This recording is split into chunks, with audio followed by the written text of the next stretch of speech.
of God, and that only for the glory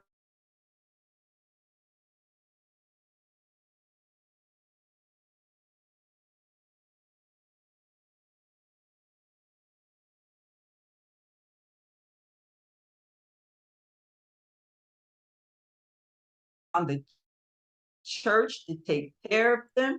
They should also provide for their own needs, especially if the church itself have a large following and it's not a mega church.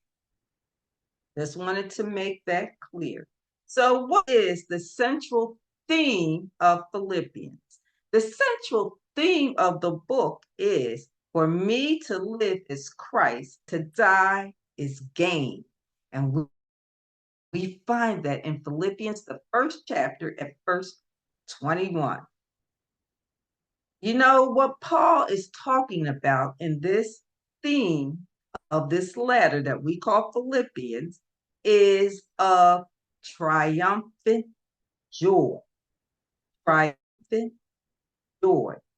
You know, Paul, as a prisoner in Rome, even in chains, talked about triumphant joy.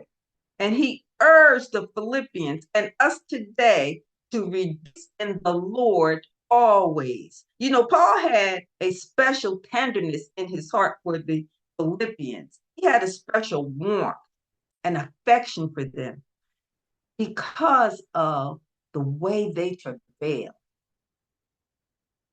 You know, this letter that Paul wrote to the Philippians is an ethical and practical letter, and it emphasizes Jesus as the center of our lives.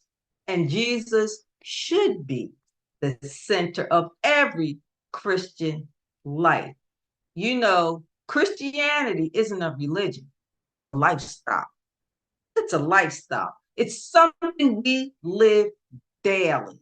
It's something we live and walk out daily. Now, for Paul, this true joy didn't depend on outward circumstances. Joy is not a surface emotion that depends on favorable circumstances. What am I saying? You know, there's a difference between joy and happiness. Happiness depends on the circumstances. And when those circumstances change, you are no longer happy. It's temporary. Whereas joy, you know, Christian joy is not dependent on outward